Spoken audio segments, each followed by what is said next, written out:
Hello guys, welcome to the Knowledge Race. आज की इस वीडियो में हम लोग स्टार्ट कर रहे हैं सरफेस केमिस्ट्री और ये उसका लेक्चर 1 है। इसके अंदर हम लोग देखेंगे सबसे पहले इंट्रोडक्शन और साथ में देखेंगे बेसिक टर्मिनोलॉजी और लास्ट में हम लोग करेंगे कुछ एमसीक्यूज जिससे आपको आज के टॉपिक की क्लियर अंडरस्टैंडिंग हो जाए। तो गाइस मैं आपको एक बात बता दूं यार कि जेकेएसएसबी ने सरफेस केमिस्ट्री जो है आपके सिलेबस में क्यों डाला, इसका मुझे कोई लॉजिक समझ नहीं आया, क्योंकि इस टॉपिक या चैप्टर के अलावा बहुत सारे ऐसे टॉपिक थे जो बहुत ज़्यादा इंपॉर्टेंट और बेसिक थे, जिनकी नॉलेज होना हर एक स्टूडेंट को काफ़ी इंपॉर्टेंट होता है अगर वो कोई एक एग्ज़ाम दे रहा है। क्योंकि ये सरफेस केमिस्ट्री जो है ना, ये एक टिपिकल केमिस्ट्री का चैप्टर है। ठीक है, ये बेसिकली हमारे क्लास 12th से स्टार्ट हो जाता है और ग्रेजुएशन एमएससी लेवल तक का ये चैप्टर है। तो इसको पता नहीं क्यों डाला है, अब डाला हुआ है तो हमें इसको जो है पढ़ना पड़ेगा। तो हम इसको एक बेसिक लेवल से लेके एडवांस लेवल तक लेके जाएंगे, तो बने रहिए हमारे साथ। तो जल्दी से अगर आप लोग चैनल पे नए हो तो प्लीज़ सब्सक्राइब कर लेना और अलग अलग सब्जेक्ट्स की काफ़ी सारी वीडियोस जो है हमारे चैनल के ऊपर पड़ी हुई हैं, तो आप डिस्क्रिप्शन में जाके या फिर आई बटन के ऊपर क्लिक करके उनको चेक कर सकते हैं। तो चलिए जल्दी से स्टार्ट करते हैं, आज का हमारा टॉपिक क्या है। तो देखो यार, सबसे पहले बात करेंगे कि सरफेस केमिस्ट्री क्या है, क्योंकि यही हमारा चैप्टर का नाम है। तो सबसे पहले यही चीज़ देखेंगे कि सरफेस केमिस्ट्री आखिरकार है क्या। तो देखो सरफेस केमिस्ट्री क्या है, ये एक केमिस्ट्री की ऐसी ब्रांच है जो डील करती है ऐसे फेनोमेनास के साथ जो किसी भी सब्सटेंस की एक सरफेस के ऊपर होते हैं। ठीक है, सरफेस तो आप लोग अच्छे से समझते हैं, कोई भी जो हमारी एक सब्सटेंस होती है उसकी एक सतह होती है। ठीक है ना, हिंदी में अगर हम लोग बोलें तो उसकी एक सतह होती है। तो यानी कि सरफेस या फिर एक सतह के ऊपर होने वाले जितने भी फेनोमेनास हैं वो सरफेस केमिस्ट्री के अंदर स्टडी किए जाते हैं। ठीक है, तो आप लोग यहाँ से इसकी डेफिनेशन देख सकते हैं। और साथ ही में अगर आप लोगों को एग्जाम्पल बता दूँ तो यहाँ पे देख लें आप लोग, एक चारकोल है जिसको हमने यहाँ पे लिखा हुआ है एक्टिवेटेड चारकोल। तो इसकी आप लोग बाहर से देख रहे होंगे, इसकी जो ब्लैक सरफेस आपको यहाँ पे दिख रही है। तो अब कुछ गैस के छोटे छोटे मॉलिक्यूल्स जो हैं इसकी सरफेस के ऊपर आके जुड़ रहे हैं। ठीक है ना, तो अब ये बेसिकली इसके अंदर एंटर नहीं कर रहे। ठीक है ना, यहाँ पे अंदर नहीं जा रहे, कोई भी मॉलिक्यूल जो है वो अंदर नहीं जा रहा, बल्कि वो कहाँ है, एक सरफेस के ऊपर आके जुड़ रहा है।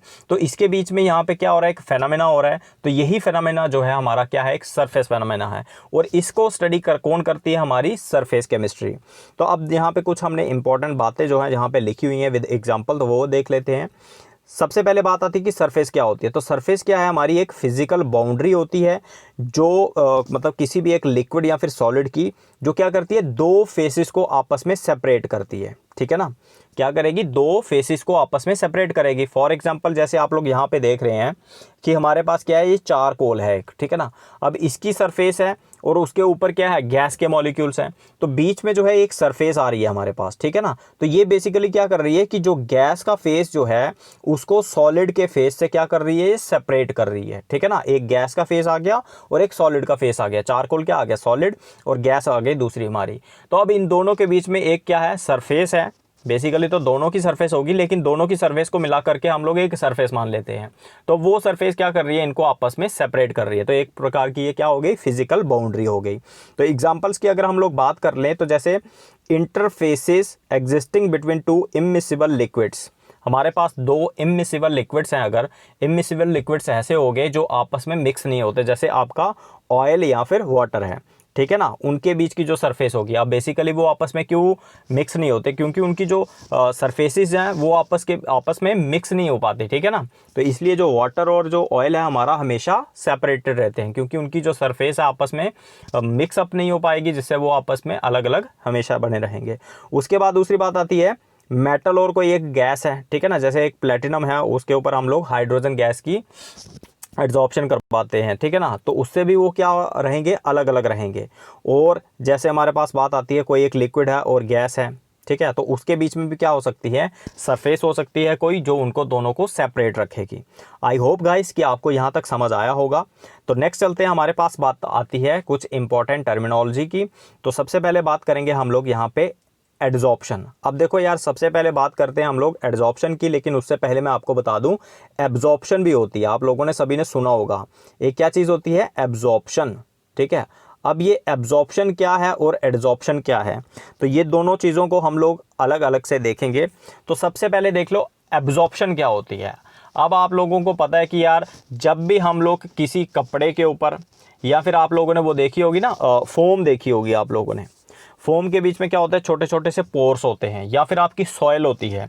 अगर आप लोग उस कपड़े के ऊपर, फोम के ऊपर या सॉइल के ऊपर अगर आप लोग पानी डालते हैं तो वो पानी क्या कर जाता है, उसके अंदर एंटर कर जाता है, ठीक है ना, उसके बीच में चला जाता है। तो वो हो गई हमारी एब्जॉर्प्शन। लेकिन एक हमारे दूसरी अलग टाइप की चीज़ आती है जिसको हम लोग कहते हैं एड्जॉर्प्शन। अब एड्जॉर्प्शन में क्या होता है कि ये एक ऐसा फेनोमेना होता है कि किसी एक सब्सटेंस की जो सरफेस होगी उसके ऊपर जो है कुछ मॉलिक्यूल्स चिपक जाएंगे, ठीक है ना।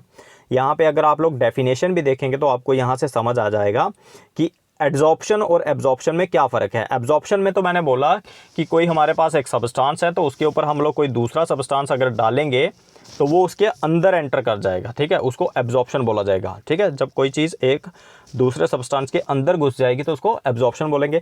एड्जॉर्प्शन क्या होगा कि उसकी सरफेस के ऊपर वो चीज़ चिपक जाएगी। तो क्या लिखा है, द फेनोमेना ऑफ एडहेशन और retaining the molecules of a substance on the surface of a liquid or a gas resulting into the higher concentration of the molecules on the surface is called adsorption. तो क्या बोला हम लोगों ने ये कहा कि जब हमारे पास एक ऐसा फेनोमेना जिसके अंदर किसी एक सब्सटेंस के मॉलिक्यूल्स दूसरे सब्सटेंस की सरफेस के ऊपर चिपक जाते हैं, ठीक है ना, एडहेयर हो जाते हैं, तो जिससे क्या हो जाएगा कि उन मॉलिक्यूल्स की सरफेस के ऊपर बहुत ज़्यादा कंसंट्रेशन हो जाती है। तो उस चीज़ को हम लोग क्या कहते हैं, एड्जॉर्प्शन कहते हैं। उसके बाद एड्जॉर्प्शन के अंदर हमारे पास दो इंपॉर्टेंट टर्म्स आती हैं जिसको हम लोग कहते हैं, फर्स्ट होता है हमारे पास एड्जॉर्बेट और दूसरा होता है एड्जॉर्बेंट। अब हमारे पास एड्जॉर्बेट क्या है और एड्जॉर्बेंट क्या है उस चीज़ को हम लोग देखेंगे। तो सबसे पहले हमारे पास एड्जॉर्बेट क्या है, the substance which gets adsorbed on any surface is called adsorbate. मतलब कि ऐसी चीज़ जो क्या कर रही है, एड्जॉर्ब हो रही है किसी भी एक सरफेस के ऊपर।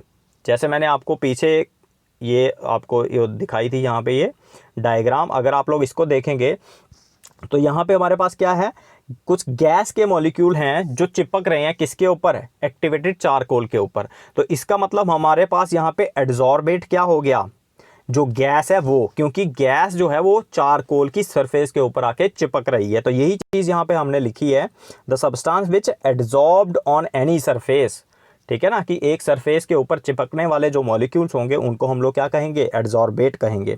तो यहाँ पे एग्जांपल भी मैंने आपको दी हुई है, if a gas adsorbed on the surface of a solid then the gas is called adsorbate. अगर हमारी कोई एक गैस है वो किसी सरफेस के ऊपर एड्जॉर्ब हो जाती है तो उसको हम लोग गैस को क्या बोलेंगे, एड्जॉर्बेट बोलेंगे।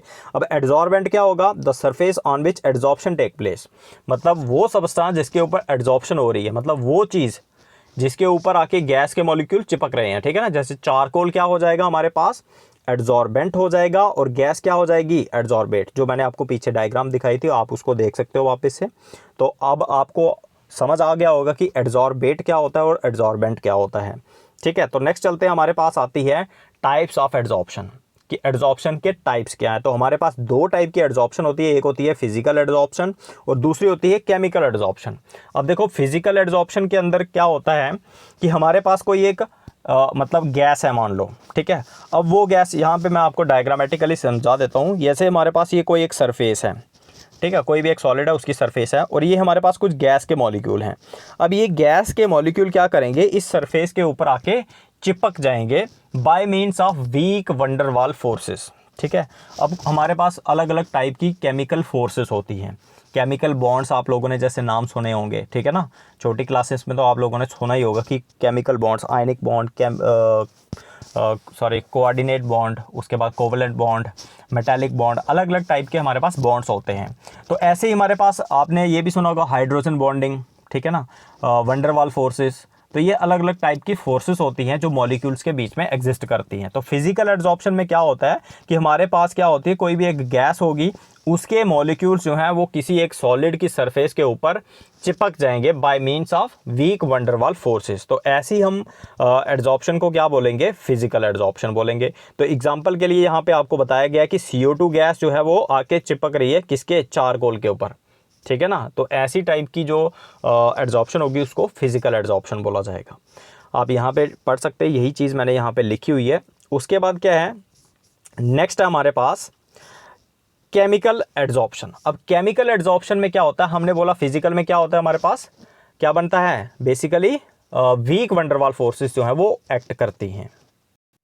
अब हमारे पास जो केमिकल एड्जॉर्प्शन होती है उसमें वीक वंडरवाल फोर्सेस एक्ट नहीं करती। उसके अंदर क्या होगा कि जो गैस के मॉलिक्यूल है ना उसके बीच और जो हमारा सॉलिड है, ठीक है ना, जो सॉलिड की सरफेस है उसके बीच क्या हो जाएगा, केमिकल बॉन्ड्स बन जाएंगे। देख रहे हो आप, जैसे ये मॉलिक्यूल है एक, ये बाय मीन्स ऑफ ये जो आपको ये एक स्टिक जैसी दिख रही है, ये बेसिकली एक केमिकल बॉन्ड को रिप्रेजेंट कर रही है यहाँ पे।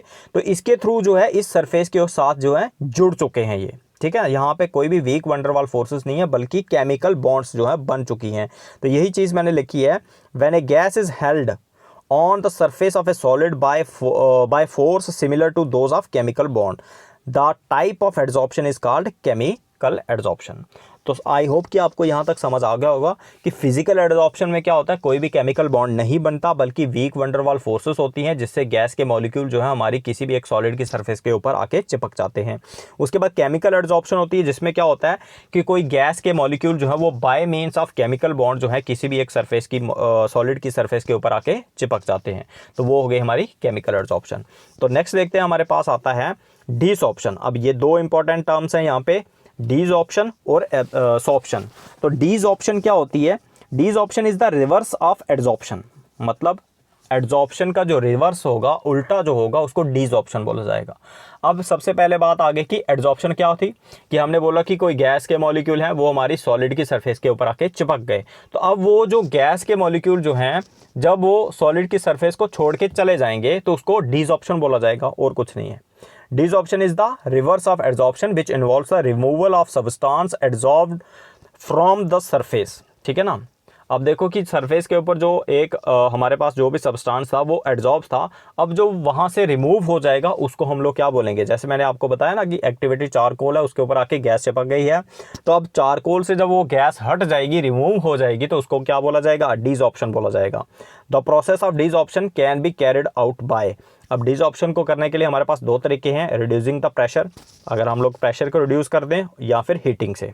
ठीक है, अगर हम लोग क्या करेंगे, किसी चीज़ को हीट करते हैं तो उससे क्या होता है, हमारे पास डिसऑर्प्शन होती है, और अगर हम लोग प्रेशर को रिड्यूस करते हैं तो उससे भी क्या होता है, हमारे पास डिसऑर्प्शन होती है। तो एक और इम्पॉर्टेंट चीज़, हमारे पास जो फिजिकल एडसॉर्प्शन होती है ना, उसके अंदर अगर हम लोग क्या करेंगे, हमारे पास लो टेम्परेचर होगा, ठीक है, और हमारे पास क्या होगा, हाई प्रेशर होगा, तो उससे क्या होगी, हमारी फिजिकल एडसॉर्प्शन जो है वो ज़्यादा होती है। लो टेम्परेचर, ठीक है, और हाई प्रेशर। आई होप कि आपको समझ आ गया होगा कि लो टेम्परेचर और हाई प्रेशर से हमारी फिजिकल एडसॉर्प्शन ज़्यादा होती है। उसके बाद लास्ट में आता है हमारे पास सॉर्प्शन। अब सॉर्प्शन क्या होती है कि जब एडसॉर्प्शन और एब्जॉर्प्शन दोनों एक साथ हो, एब्जॉर्प्शन और एडसॉर्प्शन जब एक साथ होंगी तो उसको हम लोग क्या बोलेंगे, सॉर्प्शन बोलेंगे। और इन दोनों को हमें पता नहीं चलेगा कि कौन सी जो है एट अ टाइम हो रही है, एडसॉर्प्शन हो रही है या फिर एब्जॉर्प्शन हो रही है।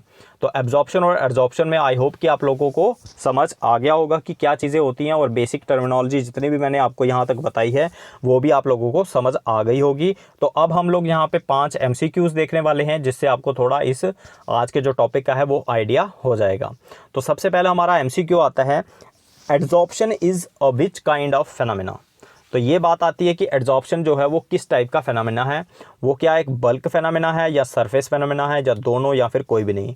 तो देखो, जो एडसॉर्प्शन होती है ना वो हमारी होती है सरफेस फेनोमेना, और जो हमारी एब्जॉर्प्शन होती है, ठीक है, वो होती है हमारी बल्क फेनोमेना। तो हमारा करेक्ट ऑप्शन यहाँ पे क्या है, बी, क्योंकि एडसॉर्प्शन जो है वो क्या है, सरफेस फेनोमेना है। उसके बाद आता है the surface on which adsorption take place is called. अब देखो हमारे पास क्या है कि ऐसा सरफेस जिसके ऊपर एडसॉर्प्शन हो रहा है उसको क्या कहेंगे, तो उसको बोला जाता है एडसॉर्बेंट। क्या बोलते हैं हम लोग, एडसॉर्बेंट। तो हमारा करेक्ट ऑप्शन क्या है इसमें, ए। तो नेक्स्ट देखते हैं हमारे पास, the process in which both adsorption and absorption take place simultaneously. मतलब ऐसा प्रोसेस जिसके अंदर एब्जॉर्प्शन और एडसॉर्प्शन एक साथ होता है। तो अभी पढ़ा हमने, उसको क्या बोलते हैं, हमारा करेक्ट ऑप्शन क्या है, सी, सॉर्प्शन उसको बोला जाता है। उसके बाद नेक्स्ट है the type of adsorption in which a gas is absorbed on the surface by means of chemical bond. तो ये भी आपको क्लियर हो गया होगा कि ऐसा एडसॉर्प्शन जिसके अंदर मतलब केमिकल बॉन्ड्स बनते हैं, ठीक है ना, जिसकी वजह से कोई भी ऐसा एडसॉर्प्शन जिसके अंदर हमारे पास केमिकल बॉन्ड बनेंगे तो ऐसी एडसॉर्प्शन को क्या कहेंगे, तो आप जानते हो केमिकल एडसॉर्प्शन या फिर केमिसॉर्प्शन उसको बोला जाता है। नेक्स्ट है हमारे पास last question, which is favourable for physical adsorption. Physical adsorption के लिए जो है हमारे पास क्या चीज़ फेवरेबल है, तो ये भी मैंने आपको वहाँ पे बताई कि जो हमारे पास लो टेम्परेचर और हाई प्रेशर जो होता है, ठीक है ना, हाई प्रेशर और लो टेम्परेचर, उससे जो है फिजिकल एड्जॉर्प्शन होती है। अब फिजिकल एड्जॉर्प्शन में मैंने आपको बताया था कि कोई मान लो एक सब्सटेंस है, जैसे कोई गैस है, वो एड्जॉर्ब होगी आपकी किसी एक सॉलिड सब्सटेंस के ऊपर, ठीक है ना। अगर तो टेम्परेचर हाई होगा तो मॉलिक्यूल्स में क्या होती है, उनकी काइनेटिक एनर्जी बढ़ जाती है, उनके अंदर मोशन जो है वो बहुत ज़्यादा आ जाता है, तो जिसकी वजह से वो दूर दूर भागेंगे। अगर हमारा टेम्परेचर कम होगा तो वो उनके अंदर काइनेटिक एनर्जी क्या होगी, उनकी कम हो जाएगी, उनका जो मोशन है वो स्लो हो जाएंगे काफ़ी ज़्यादा, तो इसलिए ईजिली जो है वो उसके साथ चिपक सकते हैं। तो सेम ऐसे ही हमारे पास टेम्परेचर के लिए भी है, ठीक है ना, अगर प्रेशर के लिए भी है। अगर हाई प्रेशर होगा तो मतलब उनके ऊपर प्रेशर पड़ेगा, दबाव पड़ेगा, तो वो किसी सरफेस के साथ चिपकने की कोशिश करेंगे। अगर उनका प्रेशर कम होगा तो वो एक दूसरे से दूर दूर भागने की कोशिश करेंगे। तो इसलिए हमारा जो यहाँ पे करेक्ट ऑप्शन है वो है सी। फिजिकल एड्जॉर्प्शन के लिए कौन सी कंडीशन जो है फेवरेबल है, लो टेम्परेचर और हाई प्रेशर। ओके गाइस, तो यहाँ पे ये क्वेश्चन की जो मार्किंग है वो गलत हो गई, हमारा क्वेश्चन नंबर 5 था। तो thank you so much for watching this video, और अगर आपको ये वीडियो पसंद आया तो प्लीज़ यार गाइस लाइक करिएगा, और नीचे कमेंट सेक्शन में बताइएगा कि आपके इन 5 में से जो है कितने क्वेश्चन ठीक हुए हैं, क्या 5 में से 5 ठीक हुए हैं। तो आई होप आपके होने चाहिए, और साथ ही बहुत सारे वीडियोज़ जो हैं हमारे चैनल पर पड़े हुए हैं, आप लोग उनको देख सकते हैं, वहाँ से जो है बेनिफिट ले सकते हैं। तो मिलते हैं नेक्स्ट वीडियो में, तब तक के लिए हैप्पी लर्निंग।